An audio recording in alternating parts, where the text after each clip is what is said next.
कहानी के शुरुआत में हमें एक पुलिस किसी सीक्रेट लोकेशन पर चुपके से आते हुए दिखाया जाता है और एक बैग उठाकर अपने साथ लेकर चला जाता है। दरअसल वो इस बैग को चोरी करके लेकर जा रहा था और आगे कहीं किसी से बेचना चाहता था, जो इस बैग के उसे काफी सारे पैसे मिलने वाले थे। लेकिन जब वो जैसे ही गाड़ी में आकर बैठा तो उसे लगने लगा जैसे कि उसके पीछे कोई है कि तभी हम देखते हैं कि कोई फौरन से उसके गले पर हाथ रखकर उसका गला ही काट के रख देता है। दरअसल ये कोई और नहीं बल्कि टिफनी थी। टिफनी उसी लड़के के दोस्त थी जिसकी रूह अब चकी में घुसी हुई थी और उसने उस पुलिस ऑफिसर को इसीलिए मारा क्योंकि उस बैग में चकी की बॉडी के टूटे हुए टुकड़े थे और यहाँ टिफनी को यही लगता था कि उसकी बॉडी में उसके दोस्त का सोल अभी भी मौजूद है। वो उसे किसी भी चेहरे के साथ वापस इस दुनिया में अपने पास लाना चाहती थी क्योंकि वो उससे काफी प्यार जो करती थी। जैसे ही उसने घर आया तो उस चकी के हर टूटे हुए टुकड़े को साथ में मिलाकर उसे जोड़ने लग जाती है। वो उन टुकड़ों को सिलती है और साथ ही साथ बाकी डॉल्स के पार्ट्स लगाकर पूरी तरह से तैयार कर देती है। लेकिन इस लुक में चकी अब बहुत ही खतरनाक लग रहा था। टिफनी तो इस बात से काफी खुश हो चुकी थी कि उसने तो चकी को ठीक कर दिया था। इसके बाद वो उसे एक स्टार सर्कल में लेटाकर अजीब तरीके से रिचुअल करना शुरू कर देती है कि शायद इसमें वो सोल वापस आ जाए और ये उठ खड़ा हो जाए। लेकिन ऐसा करने के बाद भी अभी उसमें कोई भी मूवमेंट नहीं होती और फिर कुछ टाइम के बाद टिफनी का एक और दोस्त वहाँ पर आ जाता है और टिफनी जब वापस मुड़कर देखती है तो चकी अपने जगह पर नहीं था। उसे पता चल चुका था कि चकी अब वापस आ चुका है, वो जीवित हो चुका है। यहाँ पर वो अब अपने दूसरे दोस्त को बांध देती है ताकि वो कुछ भी करने लायक ही ना रहे और अब उसके सामने चकी आ जाता है। ठीक उसी टाइम पर टिफनी के दोस्त के मुंह पर पिलो रखकर उसे दबाते हुए उसकी सांसें ही रोक देता है, जिससे उसकी वहीं पर मौत हो जाती है। अब टिफनी चकी को जिंदा देखकर काफी खुश होती है क्योंकि चकी के अंदर उसी दोस्त की रूह थी जिससे टिफनी शादी करना चाहती थी। यहाँ वो चकी से बातें करने लग जाती है और उसे एक वेडिंग रिंग दिखाकर पूछती है कि क्या तुम्हें याद है इसके बारे में, ये तुम्हारे बॉडी के पास से मिली हुई थी। यानी जिस वक्त उसके दोस्त के डेथ हुई थी तो वहीं से उसे यह वेडिंग रिंग मिली हुई थी। तो यह सुनकर उसके दोस्त की सोल जो चकी के अंदर थी अब वो जोर जोर से हंसने लग जाती है, कहने लगा कि मैं तो तुमसे कभी शादी करने ही नहीं वाला था। उसकी ऐसी बात सुनकर टिफनी का दिल ही टूट जाता है। उसे गुस्से में कुछ भी समझ नहीं आता कि अब क्या करना चाहिए। तो वो अपना गुस्सा ठंडा करने के लिए चकी को एक केज में बंद कर देती है। सीन शिफ्ट होकर हमें एक लड़का दिखाया गया जो कि एक लड़की जेड को पार्टी के लिए पीक करने के लिए आया हुआ था। उसके साथ जेसी भी था। लेकिन सच्चाई का किस्सा तो यहाँ यह चल रहा था कि असल में जेड जेसी को पसंद करती थी। सभी अभी यहाँ से निकल ही रहे थे कि रास्ते में इन्हें जेड का अंकल इन सभी को रोक लेता है और जेड से कहने लगा कि मैंने तुम्हें मना किया था ना इसके साथ जाने से। यह कहने के बाद जेड को वो अपने साथ घर लेकर चले जाता है। अब दूसरी तरफ जेसी काफी परेशान हो चुका था तो उसका दोस्त उसे सलाह देते हुए कहने लगा कि तुम दोनों भागकर शादी कर लो क्योंकि वो भी तो तुम्हें पसंद करती है और तुम भी तो करते हो, तो इसमें बुरी बात क्या है। और फिर हमें यहाँ पर यह भी पता चलता है कि जेसी टिफनी का नेबर था, यानी उसका पड़ोसी था। फिर हमें चकी दिखाया जाता है कि टिफनी चकी को केज में अकेला देखकर उसके लिए एक ब्राइड यानी एक फीमेल डॉल लेकर आती है और उसके केज में रख देती है। कुछ टाइम के बाद वो नहाते हुए टीवी देखने लग जाती है। लेकिन उसी दौरान हमें चकी दिखाया गया जो कि उस ब्राइड डॉल के गले से रिंग निकालकर केज को काटते हुए बाहर निकल जाता है। उसे अब काफी गुस्सा आ जाता है कि टिफनी ने उसे केज में बंद किया और इसी बात का बदला लेने के लिए वो टिफनी के वॉशरूम में जाने लगा। जब उसने देखा कि टिफनी पानी में है तो इस चीज का फायदा उठाते हुए उसके सामने का टीवी उतारकर उसके बाथटब में फेंक देता है।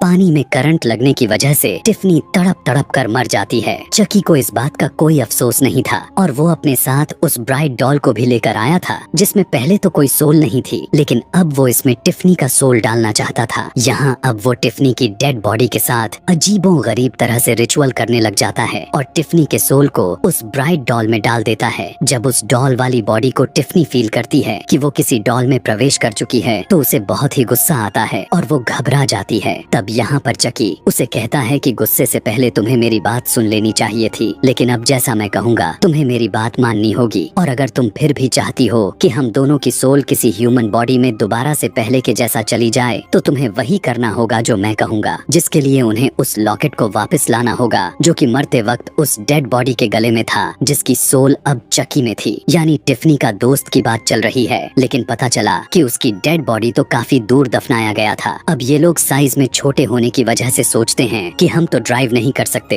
तो इन्हें कोई चाहिए था कि इनके लिए ड्राइव करे और इन दोनों को वहाँ पर छोड़ देता। यही सब सोचते हुए इन्हें एक आइडिया आया और फौरन से जेसी को कॉल करती है। वो उसे कहती है, मेरे घर में 2 डॉल्स हैं जिन्हें तुम्हें उसे उस जगह पर छोड़कर आना है और इसके बदले में वो उसे हजारों डॉलर्स देने वाली है। अब इतना पैसा आखिर कौन नहीं लेना चाहेगा। इसीलिए अब जेसी उसकी काम करने के लिए तैयार हो जाता है और शाम को जेसी उसके घर में जाता है। टिफनी की ही वैन में उन दोनों को बैठा देता है। उसे तो बस यही लग रहा था कि ये दोनों डॉल्स हैं, यानी बेजान चीजें हैं, और फिर वो ड्राइव करके वहाँ से चला जाता है। रास्ते में वो जेड के पास जाता है और उससे कहने लगा कि मैं तुमसे शादी करना चाहता हूँ, लेकिन तुम्हारी फैमिली नहीं मानती, तो क्यों ना हम भाग जाएं। वो उसे बहुत ही इंसिस्ट करने लगा, तो जेड भी उसकी बात मान जाती है और अब जेड अपना सामान पैक करने के लिए घर के अंदर चली जाती है। जेड का अंकल भी यह सब कुछ पहले से ही देख चुका था और वो नहीं चाहता था कि जेसी उनकी निस को लेकर जाए। तब वो चुपके से जेसी के गाड़ी में ड्रग्स रख देता है ताकि रास्ते में पुलिस उसे पकड़ ले, लेकिन उसे यह बिल्कुल भी नहीं पता था कि चकी और टिफनी भी उसी कार में मौजूद थे और वो सब कुछ देख सकते थे। अब ये लोग थोड़ा आगे जैसे ही जाते हैं तो जेड के अंकल के प्लान के मुताबिक रास्ते में पुलिस ऑफिसर खड़ा हुआ था ताकि उनकी कार की तलाशी लेकर उस ड्रग्स को ढूंढ सके। ऐसा करने पर उसे वो ड्रग्स भी मिल जाती है, जिसके जुर्म में अब वो दोनों को अरेस्ट कर लेता है। यह देखने के बाद अब चकी और टिफनी को काफी गुस्सा आ गया था कि ये तो बार बार हमारा सफर खराब करते ही जा रहे हैं। तब वो दोनों यहाँ पर फैसला करते हैं कि अब इसे भी रास्ते से हटाना पड़ेगा। जब वो पुलिस ऑफिसर भी जेड अंकल से कांटेक्ट करने की कोशिश कर रहा था, तब इसी दौरान चुपके से चकी उसके कार में आग लगा देता है और उसकी कार काफी जोर से ब्लास्ट हो जाती है और वो बहुत ही दर्दनाक तरीके से मारा जाता है। फिर जेड और जेसी उस वैन को लेकर वहाँ से निकल जाते हैं। उन्हें अब ये सफर काफी अजीब लगने लग चुका था। दोनों को बिल्कुल भी समझ में नहीं आ रहा था कि उनके साथ आखिर चल क्या रहा है। यहाँ दोनों एक दूसरे को ब्लेम कर रहे थे कि यह सब तुम्हारी वजह से हुआ है। खैर, फिर हमें दिखाया जाता है कि वो एक चर्च में जाते हैं और फाइनली शादी कर लेते हैं। वहाँ कार में टिफनी और चकी दोनों गाना सुन रहे थे। यहाँ टिफनी को भी वो दिन याद आने लग जाता है कि कैसे वो उससे शादी करना चाहती थी। अब जेड और जेसी एक होटल में रुकते हैं। थोड़ी ही देर के बाद वहाँ पर एक कपल उनके रूम में आकर जेसी का पर्स चुरा लेते हैं, लेकिन उसे ऐसा करते हुए टिफनी ने देख लिया था और जब वो दोनों अपने रूम में चले जाते हैं तो टिफनी वहाँ पर जाती है और ठीक उसके ऊपर छत पर लगा हुआ शीशा तोड़ देती है। उस शीशा का टुकड़ा उनके ऊपर इतनी जोर से गिरा कि जिससे उनकी वहीं पर मौत हो जाती है। यहाँ पर चकी भी था और देखता है कि टिफनी ने इन्हें काफी ब्रूटल तरीके से मारा, तो वो उससे इम्प्रेस हो जाता है और यहाँ पर वो कहता है कि अब तुम मेरी वाइफ होने के लायक हो।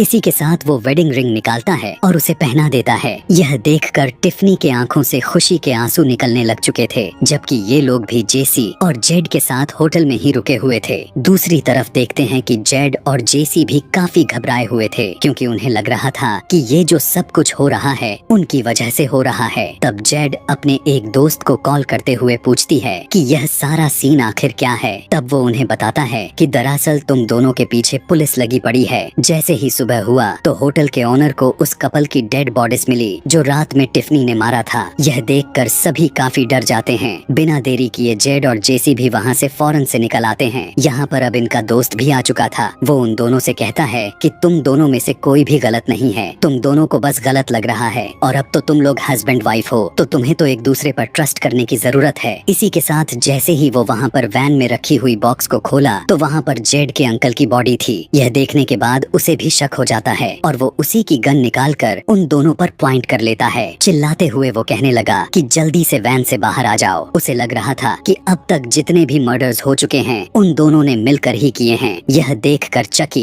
और टिफनी भी मूवमेंट करना शुरू कर देते हैं और खुद को रिवील कर देते हैं। उन्हें देखकर उनके दोस्त वहाँ से भागने की जैसे ही कोशिश की, लेकिन तभी उसी टाइम एक ट्रक उसे इतनी जोर से मारता है कि उसकी बॉडी के चीथड़े हो जाते हैं। अब चकी यहाँ गुस्से से कहने लगा कि चुपचाप वैन चलाओ यहाँ चकी, और टिफनी उन दोनों को सारी स्टोरी बताते हैं और एक दूसरी वैन चुराकर उसमें ट्रैवल करने लग जाते हैं। इसी वैन में किचन भी मौजूद था। यह देखकर टिफनी चकी डॉल के लिए काफी अच्छा खाना बनाती है कि तभी इन दोनों में एक छोटी सी बात पर लड़ाई शुरू हो जाती है कि खाना खाने के बाद बर्तन कौन धोएगा। इनमें काफी सारे बहस होने लग चुकी थी। इसी चीज का फायदा उठाकर जेड फौरन से आती है और टिफनी को माइक्रोवेव ओवन में बंद कर देती है और जेसी चकी को उठाकर फौरन विंडो से बाहर फेंक देता है, लेकिन चकी बदले में जेसी पर शूट किया तो उसकी वैन बैलेंस खराब हुआ और उसका एक्सीडेंट हो जाता है, लेकिन लकीली वो बच गया था। वहाँ अंदर माइक्रोवेव से जली हुई टिफनी भी बाहर आ चुकी थी और वो बदला लेने के लिए जेड पर अटैक कर देती है, लेकिन जेसी फौरन से जेड को लेकर बाहर आ जाता है। उन दोनों के बाहर निकलते ही उस वैन में जोर से धमाका होता है, लेकिन गन पॉइंट पर लेते हुए जेड को कब्रिस्तान आ जाता है। चकी को यहाँ पर उसे एक लॉकेट चाहिए था जो कि उस कब्र में उसी इंसान के डेड बॉडी के साथ ही दफन था। दूसरी तरफ जेसी भी टिफनी को उठाए वहाँ पर पहुँच जाता है। वो उसे चकी को देता है, लेकिन चकी कहता है कि मुझे इसकी कोई जरूरत नहीं है। इसी के साथ वो जेड पर भी एक नाइफ से अटैक करता है, लेकिन वो नाइफ जेसी को लग जाती है और फिर वो उन दोनों को बांध देता है। अब क्योंकि चकी को उसकी लॉकेट मिल चुकी थी, इसीलिए अब वो अपने सोल को ट्रांसफर करने के लिए रिचुअल करना शुरू कर देता है। लेकिन जब टिफनी यह देखती है कि जेड और जेसी में इतना प्यार है तो वो बिल्कुल बदल जाती है और अब वो उन्हें मारना